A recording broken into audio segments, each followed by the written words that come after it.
Asibingelele epejini kwaphela mzimba. Ndiniphathele le mbiza le.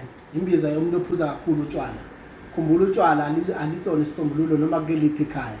Noma umuphi umndeni akekho umuntu omdala okanye umuntu okhona ekhaya ombhekele ekhaya ongathanda ukuthi izingane zakhe icule utshwaleni. Imindeni eminingi iphelile ngotshwala bafowethu. Ingakho phela mzimba ekhiphe le mbiza. Imishado iphelile, ingane ziphuza ngokweqile, ziphuza imali, umuntu vela iphuza iqeda imali, udla ama-1000 emathavela, amatafula abakuhlaza. Eyona siyivaleni bafowethu, iyazimosha nje impilo zethu.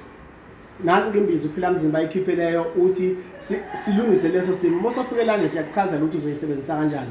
Thola le mbiza usebenzise yona na kanjani uyaphuma nje uphele utshwaleni. Awuphindi uliphuze utshwala, uyaphuma nje uphele utshwaleni.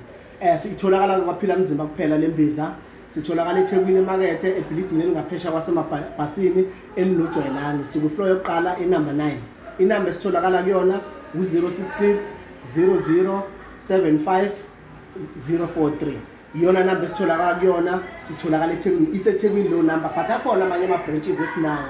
Kodwa ke inamba sihlolo siyazikhipha inamba. Nje ungangena mawungena ku-TikTok ubuze ucela inamba, ucela inamba saSoweto, siyakubhalela sinezi namba saSoweto. Ungene ku-WhatsApp ubuze ngale mbiza. Itholakala kwaphila mzimba kuphela. Siyabonga.